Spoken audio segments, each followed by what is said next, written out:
Farouk Jivani, welcome to Johannesburg, mate. Thank you very much. Good to be here. Fantastic. Well, I ran into you at the South African Business Angels Network launch. This is your first time in town, right? No, I've been in Joburg like in my past career where I used to work here and in Cape Town. But this is my first time in town as an investor in startups. Yeah. Well, let's talk a little bit about that, and we'll weave in your past history and what would motivate you to take the plunge and choose Africa as the place to dip your feet, so to speak. So, what do you make of Demo Africa 2016? We've had conversations about this off mic. What do you make of what's slowly becoming a serious ecosystem, at least in my opinion? So to date, I haven't been involved in the, let's say, ecosystem in Africa as much as I probably should be. This is probably my first large event within the startup entrepreneurship ecosystem in Africa, and I have to say I'm impressed. It's definitely going in the right direction. There's a lot of interest in driving entrepreneurship across the continent. I think everyone understands that it will drive a tremendous amount of value. And I'm impressed that it's going in the right direction.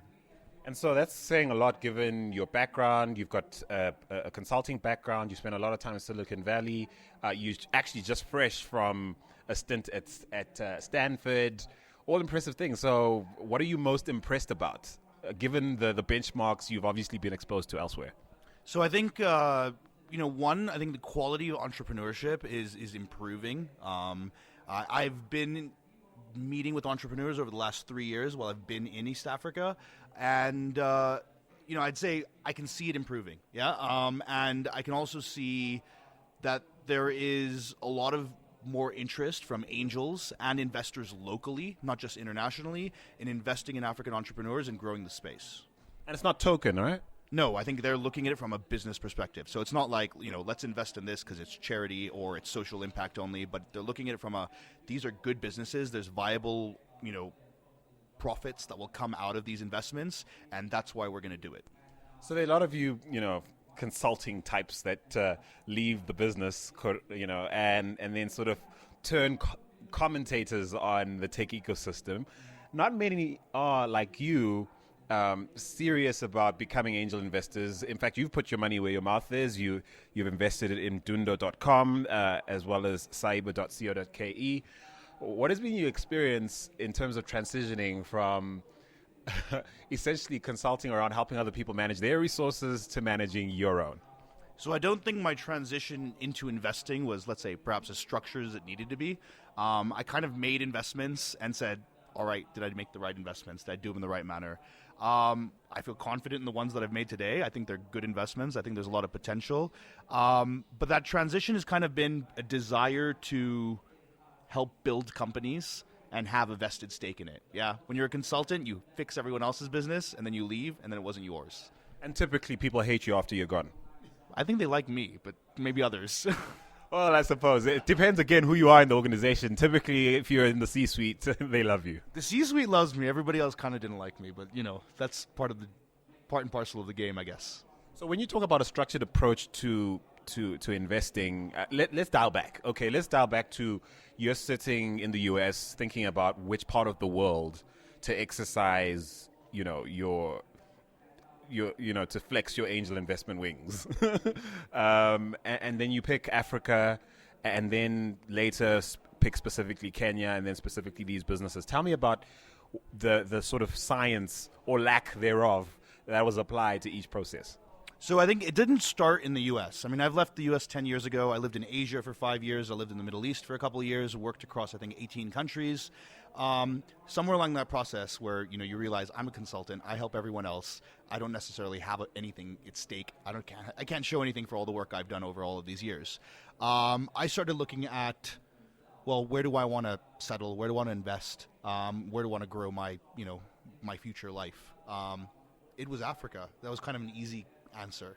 Why? Why is it so easy? It's not so obvious for other people, for some. So easy, whether it was fully thought out and fully understood about the challenges of actually doing business here and growing businesses, perhaps not. But one of the primary reasons was, my family was originally from Tanzania. And my parents were born there. My grandparents were born there. I had no experience there before the age of, 29. or 28, 26. But I moved to East Africa because I like emerging markets. And I'd spent a lot of time in Asia from like 2006 to 2011, and I'd seen Southeast Asian economies basically take this curve up and develop. I've seen entrepreneurship develop there. In 2006, there's probably very little liquidity in the market. There was not a lot of investments going on. You had your founders pitching for their first investments. You had very little VC activity. And if you look at it today in 2016, it's very active. It's growing. And these 300 million, 200 million, 100 million person economies are now driving investment growth, and mobile phones have transformed those countries. I kind of looked at the map and I said, okay, well, where is it going to happen next? Right? India, it's kind of happened. What's the next step? Africa is the obvious answer. And I think the change it can drive in Africa, whether that, the mobile phones, smartphones, the internet, and the development of businesses and technologies on these platforms have a more drastic impact in Africa than they do elsewhere. And from that, there's a lot of value to be extracted out of businesses, and there's a lot of people to empower through those products. Right. So you settled on Africa. You choose Kenya. Lagos would be, certainly on the list of places you could consider settling down. Johannesburg, Cape Town, Kigali, Accra, Cairo, even Morocco. Why Kenya? So I think East Africa is quite interesting in that, if you take mobile money in East Africa. And by the way, before y'all just send me all these letters saying you left out Harare, and which is obviously my home capital city and so on. I was just sort of just random list of major tech hubs. Okay, so grow your thing, and maybe you'll make a list one day. Oops, did I make it worse?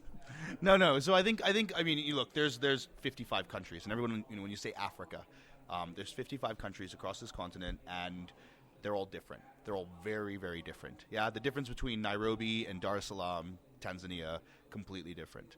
And you've got to understand those nuances if you're building businesses in these markets. East Africa for me was a bit of a, when I say East Africa, Kenya, Tanzania, Uganda, Rwanda. If I missed out anybody, I apologize. But those markets are, I think, had a personal connection to them. Yeah, I had family history there, and it made sense for me to go there.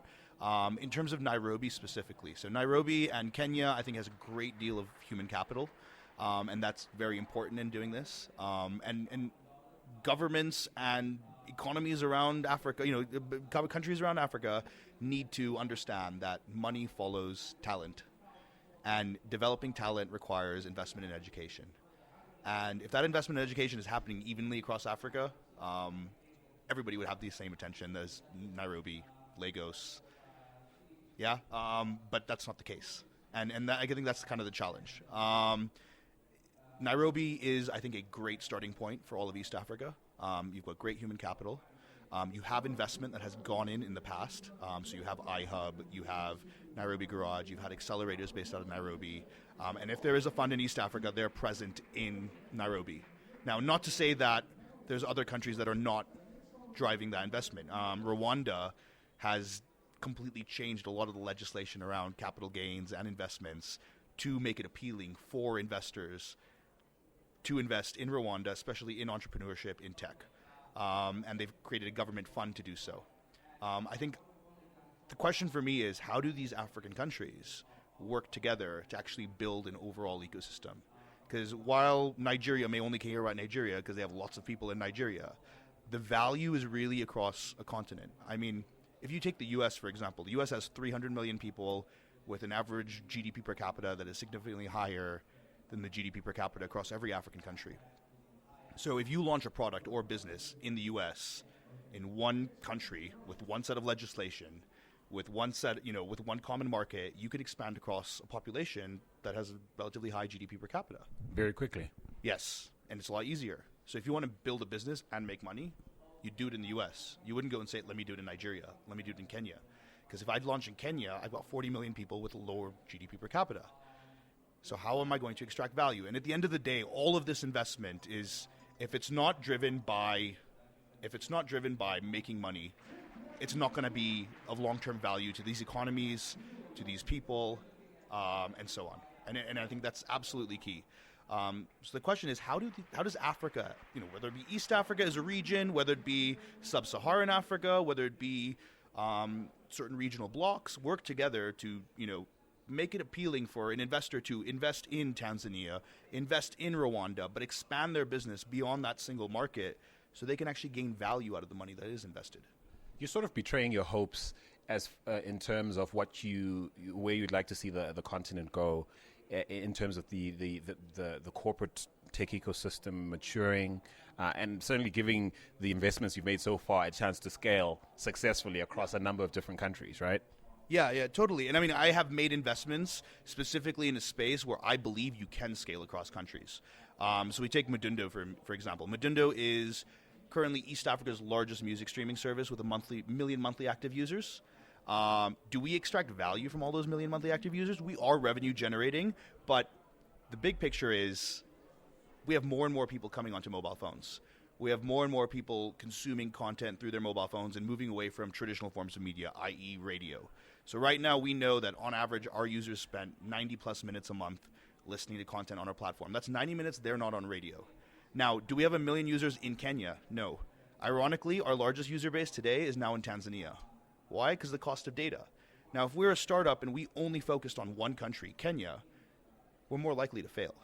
But if we look at our business and our product and say we're going to invest, if I look at it as an investor and the company looks at it as we've got to be a regional product or a Pan-African product, you're giving yourself a greater chance of success. Yeah, and I think that's my investment methodology: is whatever I invest in, whether it be fintech, which is cyber, or whether it be Madundo, which is media, it's got to play across a region, multiple countries, if not part of the continent or all of the continent. Because that's where you'll be able to extract, let's say, those returns that are required to make investment appealing, right? If you tell me your addressable market is 1 million people in Nairobi and it's going to grow by 6% per annum or 10% per annum for the next 20 years, that's not sexy. If you tell me that there's 1 billion people across a continent and they're moving to mobile phones and their population is 60% under the age of 18, and I'm not quite sure I'm telling the right demographics, there's a lot of numbers that float around, but let's agree, right? The African population is young. The African population is moving onto mobile phones, and this is transforming them. They're getting connectivity. Of course, there's lots of challenges in terms of like roads and power and all of the basic infrastructure, but this phone, mobile phones are changing everything. And if you understand that, the value is in playing across a larger part of the African population rather than saying a border restricts my business. Curtain back on, how do you discover this business? How does that lead up to the point where you actually want to sink funds into it? And then speak to your style as an angel investor in terms of keeping an eye on growth and supporting the team. So I think in terms of like identifying investments, I think I'm still learning that process, right? So Demo Africa, this is the first time I've attended it. Extremely impressed by a number of the startups that have presented. I think there's a lot of potential out there. This is a great way to discover startups. So coming to these, these conferences, coming to these pitch days, it exposes you to entrepreneurs that perhaps don't necessarily, get publicity in standard forms of media like newspapers in African markets. So I think that's key. The ones I've discovered, I kind of like understood that there are gaps in certain spaces. They were referred to me through friends, or I sought out investments in those spaces. Do you have a favorite way to get discovered as an investor or a favorite way to discover startups? So I think I'm now learning that. I mean, VC for Africa is a great tool. AngelList. Ironically, not many African startups publish themselves on AngelList. I now scan pretty much every Twitter. So, everyone's posting, this incubator is producing this 50 startups that raise this much investment, et cetera, et cetera, et cetera. So I scan those, start doing my research on those companies, start understanding who else is in that space. And then if I'm interested in something there, I'll contact that founder. In terms of being involved and managing investments that I make, so I believe it's really, really key as an angel investor initially, depending on, let's say, the experience of the founders and the knowledge of those founders of, let's say, the greater ecosystem, being heavily involved. Yeah, I don't think that this is a space where you can say, look, here's a, convertible note, I'm giving you money, and go and run. I think you've got to be involved in terms of guiding entrepreneurs in how they build the business, how they scale the business, whether the product has the right market fit. Because many of these entrepreneurs are first-time entrepreneurs. This isn't Silicon Valley where everyone's tried 3 startups and get lucky on the 4th. Yeah, here most entrepreneurs are starting something for the first time, and it's critical that you are involved helping them build that business out. So I'm quite hands-on. In terms of sitting on boards, I mean, when, should the investments I'm involved in get significant venture capital investment from institutional investors going forward, my board seat is less relevant. And it's not something that I say I have to have. But an entrepreneur understanding that the person investing them wants to help them is key. And I think if you're an investor that doesn't want to help, then you shouldn't be investing. So I'm quite heavily involved in my startups, right? Whether it be like, oh, here's a new marketing tactic, or check out this software, or what do you think of this? Or is there an introduction I can make to a commercial partner that might result in you helping grow your business? I think that's absolutely key in ensuring these startups succeed. And then helping them navigate, let's say, the minefield of follow-on funding, right? So I don't think any angel investor is under the assumption that their check is going to guide this business to profitability or, to success and global domination or even regional domination or whatever it may be. It needs to be, there's a process to this, and understanding that you've got to position these startups to get follow-on funding. And where is that follow-on funding going to come from? That's really very much a learning process for me at the moment. So Madundo is going through a fundraising round, and we're saying, well, who's going to invest in us? Where is this money going to come from? And are there enough players in the market to give us, we have an appetite of taking 10 million users across 10 countries in the next 2 years.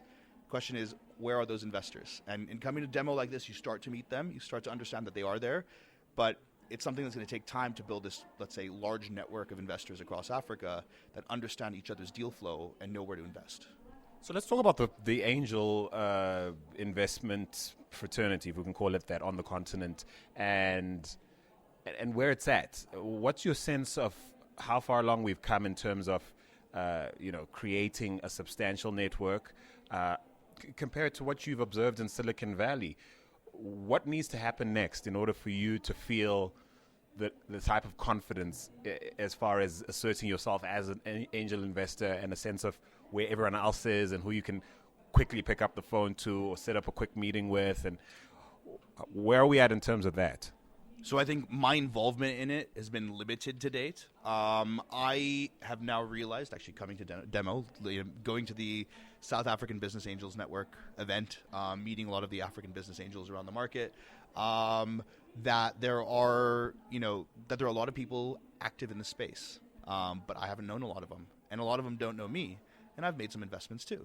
And the key is, how do I build that network? How do I build business relationships with these other angels and say, hey, let's invest together? Who can I call up and say, look, I see a good investment. You want to syndicate with me and invest in this company? There are a lot, I was just speaking to someone earlier, there are a lot of challenges around how do we do this, right? So if I'm working with some investors in Nigeria that want to invest in Kenya, how do you manage the flow of funds between two countries where there are capital controls involved, right? Where there's complex, and how do you make this sustainable?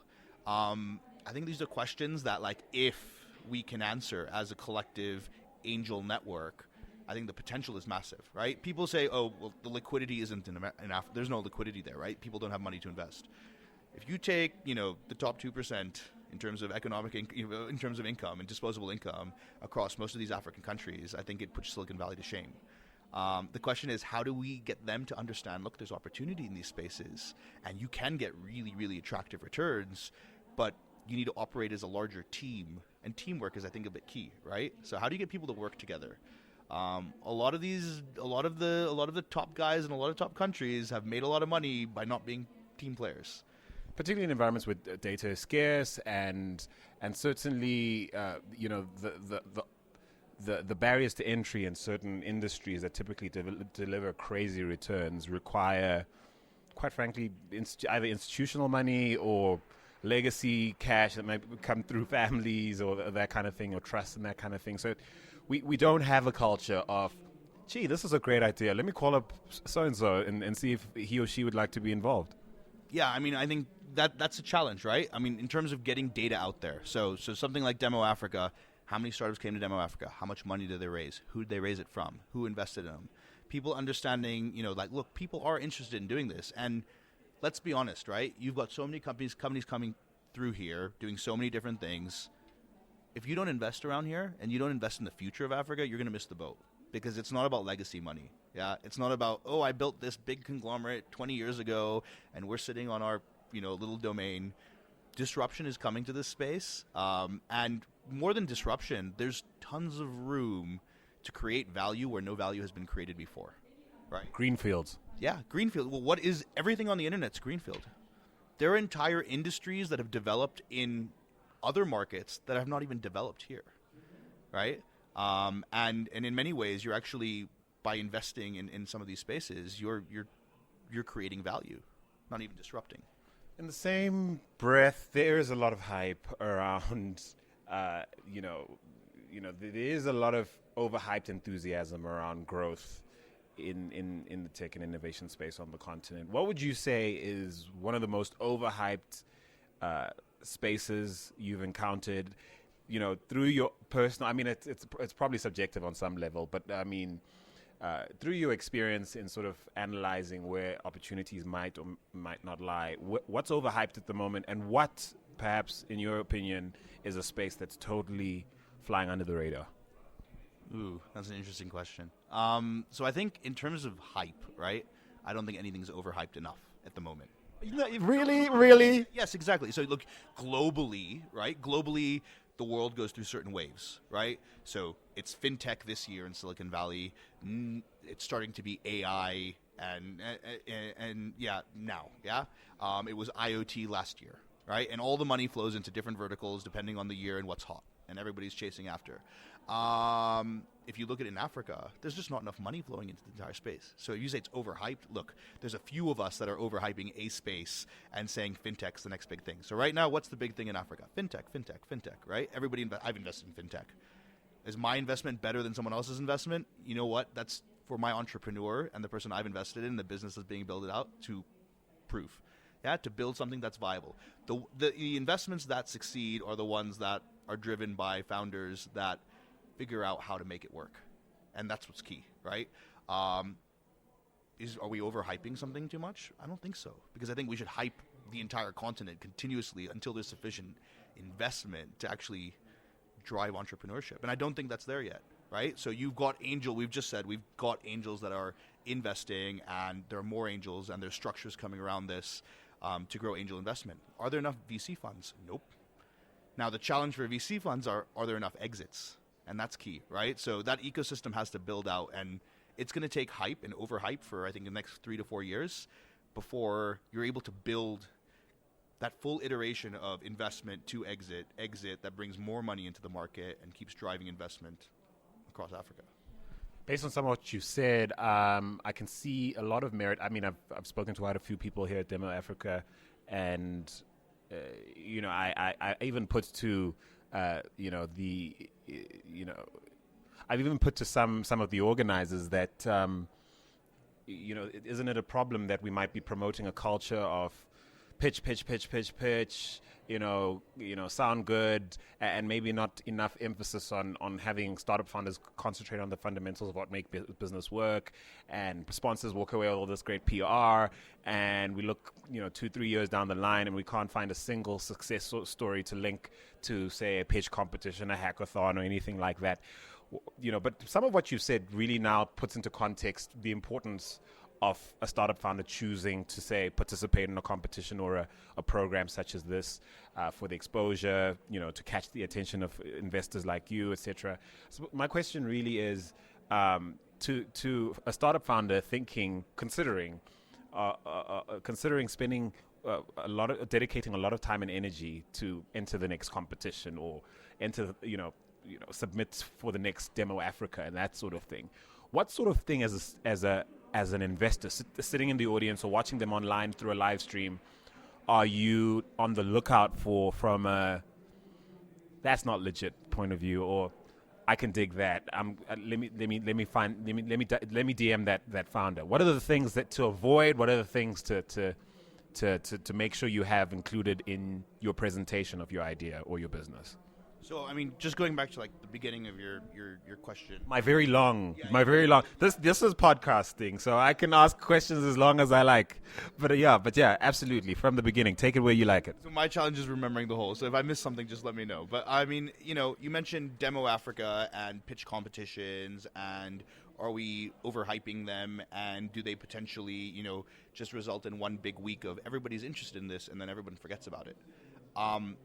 That is for the founders, the investors, the governments that get involved in these things, and the VCs that want to continue investing to keep going, right? So yeah, Demo Africa is great because you come here, you have 500 plus, I don't know how many people here, lots of investors, lots of founders, lots of media interest, you podcasting everyone.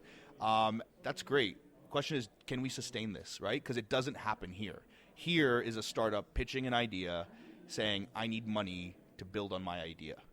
After you give him that money, it's much more than money, as I said earlier, right? It's involvement, it's attention, it's helping them build it out, and it's making sure that once they've actually used that money and built a viable business or product, they get subsequent follow-on funding to help it grow. So this is a long process, and if it gets forgotten after these demo days, then it's death for the entire entrepreneurship ecosystem. I don't think it is getting forgotten. I think there are people that are dedicated to space. As I told you, I stopped everything else I'm doing to be active only in this space. I'm still trying to figure out, am I an angel investor? Am I raising a fund? Am I building a hybrid model in some manner? That's what I'm trying to feel out here. How much appetite you have to stick around to see this caterpillar turn into a butterfly. You still trying to work that out too? Well, I know I'm 100% involved, and I'm definitely not going anywhere. Good. I hope we can talk next year again. Yeah, I'll be looking out for you, bro. But you said, what am I looking for in terms of startups and what they are, pitching and what attracts me. So for a founder out there that wants to build something, make sure you think it through and say, how am I going to build a business off of this, right?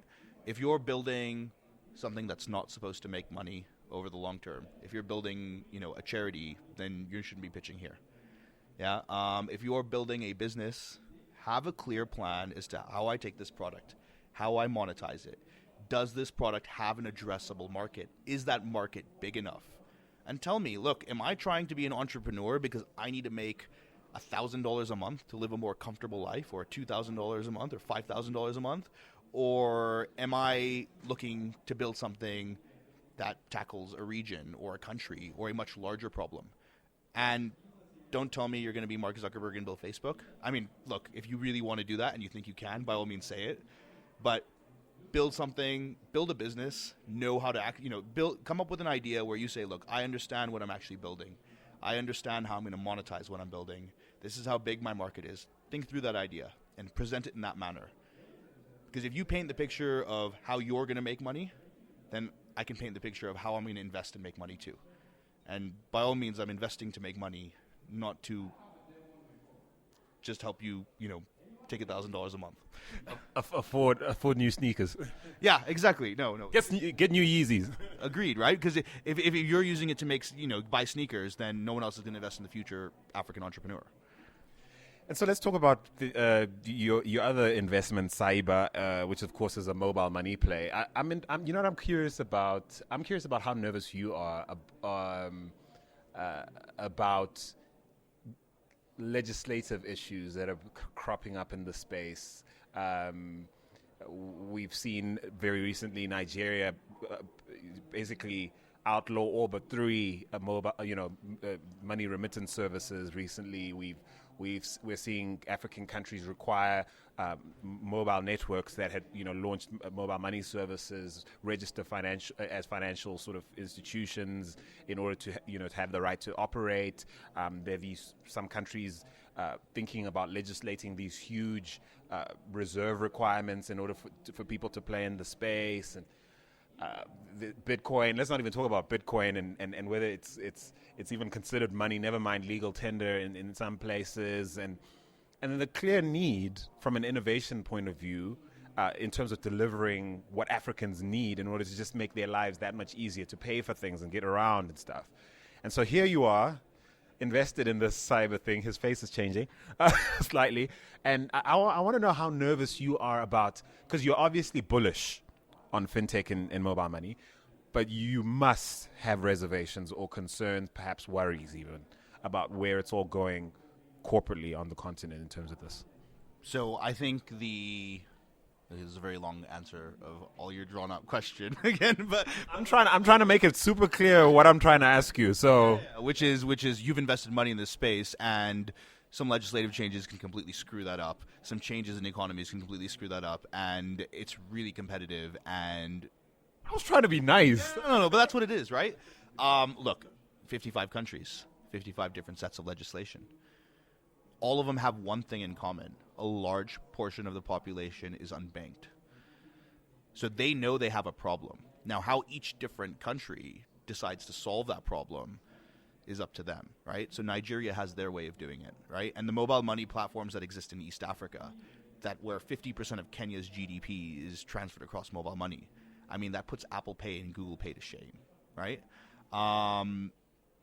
They're just starting there, right? And M-Pesa is used to pay everything from like bar tabs to restaurant bills to trading across farmers, yeah, and supply chains in Kenya. So, I mean, I think mobile money, there are places where it's had a massive impact. There are places where it hasn't had an impact yet, where government legislation is like perhaps preventing that. Ethiopia has a different view, which says, look, we'll allow mobile money, but banks are going to do it, not the telcos, and there's going to be no FDI involved. So someone like me won't go to Ethiopia and say, let me invest in a mobile money platform, because it can't work there. As they go along the process, then some of them start to see value in the space. So Tanzania just added excise tax on mobile money because they're like, oh, we can extract income out of this. Now, I think all of them go through this like learning process, right? Which is, where do we want to get money out of this as a government, right? Where do we want to allow our population to grow? Where do we want, what value does this add to our economy? And how do we want all of our different sectors to mature? And I think as an investor in this space, you have to understand it inside out, understand the different currents, and navigate it. I mean, there's no answer. You can't go and say, oh, they should all allow it to be open and everyone should be one. If they could do that, then, we'd be bigger than the U.S. We'd have a significant amount of value, and we wouldn't be talking about 55 countries. So I as an investor, it is a risk, but I have to learn how to navigate it. And it's my job to help my startups that I'm involved in navigate that space. And you've obviously crunched your numbers. I mean, I can't, I know you're not giving yourself as much credit as I think you should be in terms of, how scientific you were in choosing these investments. But you've crunched some numbers, right? Yeah, I mean, so I've done math, right? And then of course, all of this is kind of saying where are the markets going? Right? And is there a larger play? And I mean, at the end of the day, these are all investments. And let's be honest, venture capital as an asset class is a lot higher risk than going and buying land in Kenya or Tanzania or South Africa for that matter, assuming that the rand doesn't change too much. But venture class, there's risk that goes along with investing in this space. And understanding that is important. Do I see a future? Yes. Now, how does a startup navigate to ensuring it is successful is, I think, its ability to have access to the right talent, the right knowledge in terms of building out product, and potentially actually having to pivot the product, whether it be drastically or slightly if the time is right, right? Arguably, none of these companies, a startup doesn't need to die if the market closes on it because a piece of legislation closes it. If it's got users and people are using it, you can potentially look at pivoting that product to do something different, right? If a particular government decides to change a piece of legislation. And I think these governments are also cognizant, right? Is if businesses are adding value in this space, they're not going to go and wipe them off the map.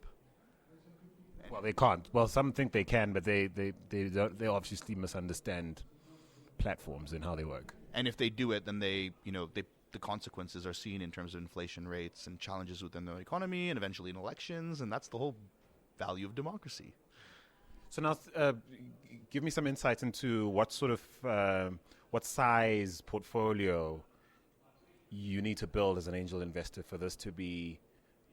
What size portfolio are you aspiring to? I mean, I don't imagine two investments.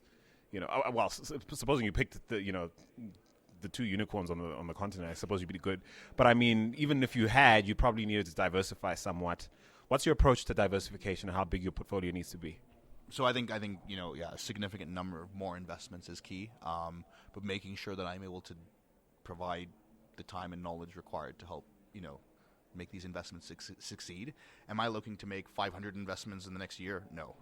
Am I looking to make maybe 5 investments a year? Probably, going forward.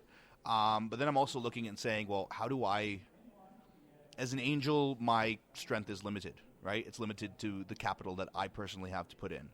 And I know that there are other angels operating in these spaces, and the question for me is, what is needed beyond the angels, right? So, great, you do angel investments, but if there's no follow-on funding, if there's no Series A funding for these startups, then my investment requires me to put in more money to follow my startup to make it succeed, which doesn't necessarily make it, a good investment. So I'm trying to look at it and say, well, where do I need to sit? Do I need to, raise a Series A fund? Do I need to raise an early stage seed fund? And where do I need to set up an accelerator? And there's a lot of accelerators. There's a lot of incubators, right? So I'm spending the next few months trying to understand the overall Pan-African ecosystem. So is there potential for for you to pull a Toro Orero and partner with someone like Tim Draper and in his case Draper Dark Flow and go VC as well as dabble or grow or groom a little portfolio of private angel investment? What would be the attractive? What would make a prospect like that attractive or not attractive for you specifically? So, I think I have a couple of things that drive me as to why I'm in this space, right? So one is, I think, having an impact, right? Having an impact in terms of not necessarily how many entrepreneurs I empower, but the impact of the investments I make or the businesses I'm involved in and their impact on, let's say, the greater population of Africa. Whether that be through allowing them to listen to more music or allowing them to, just conduct business. That's two drastically different sides of, ways of impacting populations, but that's still impact. So I think having an impact is key. I think second thing is I am financially driven. Yeah. So this is a monetary exercise. Yeah. If I'm looking to make, a little bit of money, there's a lot of places in the world I can go. With the amount of growth that you expect here, I'm looking for financial returns. And for me, I'm looking at what is the best way of getting financial returns. Is that continuing to do angel investments? Is that in structuring a fund? Is that in building something myself with partners? I'm trying to balance that out and figure out the way. I don't have an answer of, whether I'm partnering with Toro or Bill Draper or anyone for that matter. No, yeah, and I hear what you're saying. So you really are trying to figure it out. I suppose I was just trying to understand what would go into deciding whether to go into that direction. I don't know if you've thought about perhaps, again, structuring a fund, which is to me, listening to you, knowing, the depth of your connections and, how, the time you spent in Silicon Valley, you're relatively insightful understanding of what you've been exposed to so far. What would motivate you to either stay an angel and grow a small portfolio, or like turn VC or start your own thing? So I think I'm looking at the overall. What's the maturity of the ecosystem, right? So that's one, right? It's not just what you want to do. It's what's actually possible and what can you most effectively do. My personal priorities: impact, money. Yeah. And right now, in your view, this is the best way for you to get the best bang for buck that you've worked out for now. This is what I've done to date. I think I'm just getting started in this space. So for me to say, what's the right way? I think everyone has a role to play in this entire, change that's going on, and every person has different, let's say, qualities to add, right? And the question is, where do I sit in this ecosystem? I'm figuring it out. So. All right, cool. Very nice, Steve. Well played, because we're going to play this back a year from now. And there might be some awkward vox pops to respond to, which you've obviously avoided. You've avoided the landmines. Yeah. Well done. I will listen to this before we meet next year, just so I can figure out what to answer. Well done. Okay, so one of my last questions. You were a consultant in the change management space, correct? Yeah, I was for 7 years. Yeah. Okay, so what is the one thing you miss the most? Because you've changed your life. You've turned your back on the dark and evil world of corporate. I'm joking. You've turned your back on really a lucrative but a very stressful career, I'd imagine. I haven't been a consultant myself. I know a few. They're very high-strung people. No, I'm kidding. But yeah, what do you miss, if anything? And if you could, two questions: what do you miss? And if you could, what from that world would you drag into your current world in order to make you a better angel investor or better at the hustle you're growing? So I think, what do I miss? Oddly enough, I sometimes miss being in hotels, right? Because then I don't have to clean up after myself. I come back and What do you do now? I clean up after myself. Oh, because you're home a lot more. Exactly, right? So when you're in a hotel, you don't have to clean up after yourself because you can leave the bed undone and it's made when you come back. You can leave your laundry on the floor and someone picked it up when you come back. No. What do I really miss? I miss having servants. Well, I miss the company paying for the hotel, which results in everything getting cleaned up after me. No. I miss the variety of businesses I was involved in. So I almost worked in a different industry, a different country every month for 7 years. I do miss that. I miss the challenge of working within large corporates and having people challenging you in your approach on a day-to-day basis. Being an entrepreneur, being an investor, that's a bit of a lonely space to be in. Yeah. Okay, now I thought consulting seems pretty lonely to me. I mean, it's different people. You're alone. You walk into organizations. You want to make a difference. Half the people there, most of the people you're interacting with most frequently, don't really like you or resent your presence there. Even when you do a good job, it's expected because, please, we're paying you all this money. I don't know. Am I right about this? I thought it was a lonely, difficult job. Well, okay, you're lonely because you're alone, right? Lonely in terms of people challenging you on a day-to-day basis, right? If you're an investor in this space and you're going to entrepreneurs, they're going to say, oh, I want your money. They're not going to say, oh, but I don't want your money. Because in Africa, the imbalance is the fact that there's more entrepreneurs than money available, right? Silicon Valley, the opposite, right? More money, less, and people fight over entrepreneurs. I think lonely in terms of people personally challenging you and saying, is this the right decision? Because to yourself, everything can seem like the right decision. There was a second part of your question, which I've now forgotten. Which is, what would you take from that world and bring into this world? What would you take from your former life into this current life to make you that much more effective at being an angel? So next time I'm going to have a notepad to note down all your questions as we go along. I'm particularly long-winded today, for which I apologize. But so what would I take into this world? I mean, I think what I'm trying to take into this world is helping businesses grow, right? So that was my job was, whether it be making something more efficient, in implementation, it was delivering whatever I thought the value was, right? Whether it be efficiency, whether that, to grow, or efficiency to drive down cost, or efficiency to produce more product.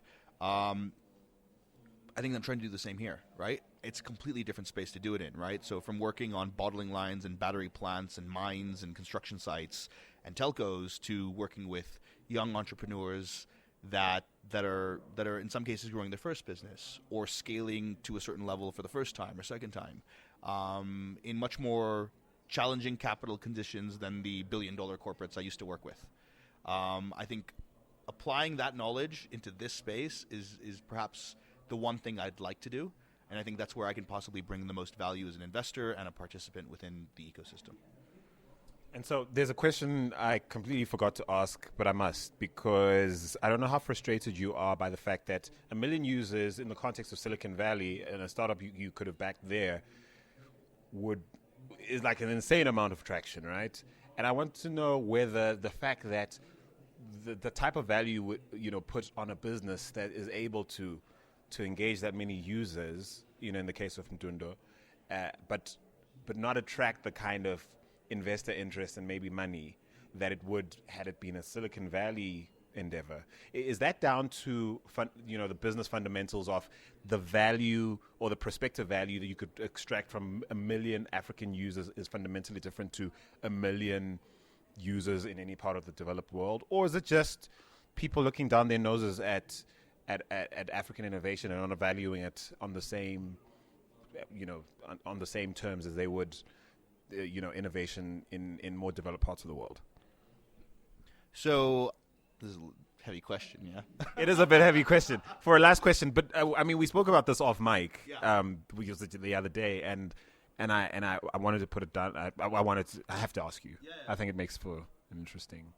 Fair enough. I think so. It's a combination of things, right? So you got to find the right investors that believe in the value of the African user, right? So today, is the African user worth a lot? No. Is the African user worth a lot in 2 years? It's worth more than it is today, right? Are the number of African users growing? Is the addressable market growing? Yeah, the addressable market is growing here. And I don't know what the yearly smartphone numbers are on GSMA's latest report, but I think it's double-digit year-on-year growth rates in terms of smartphones. So your addressable market's growing. The African user is not worth nothing. The African user is worth something.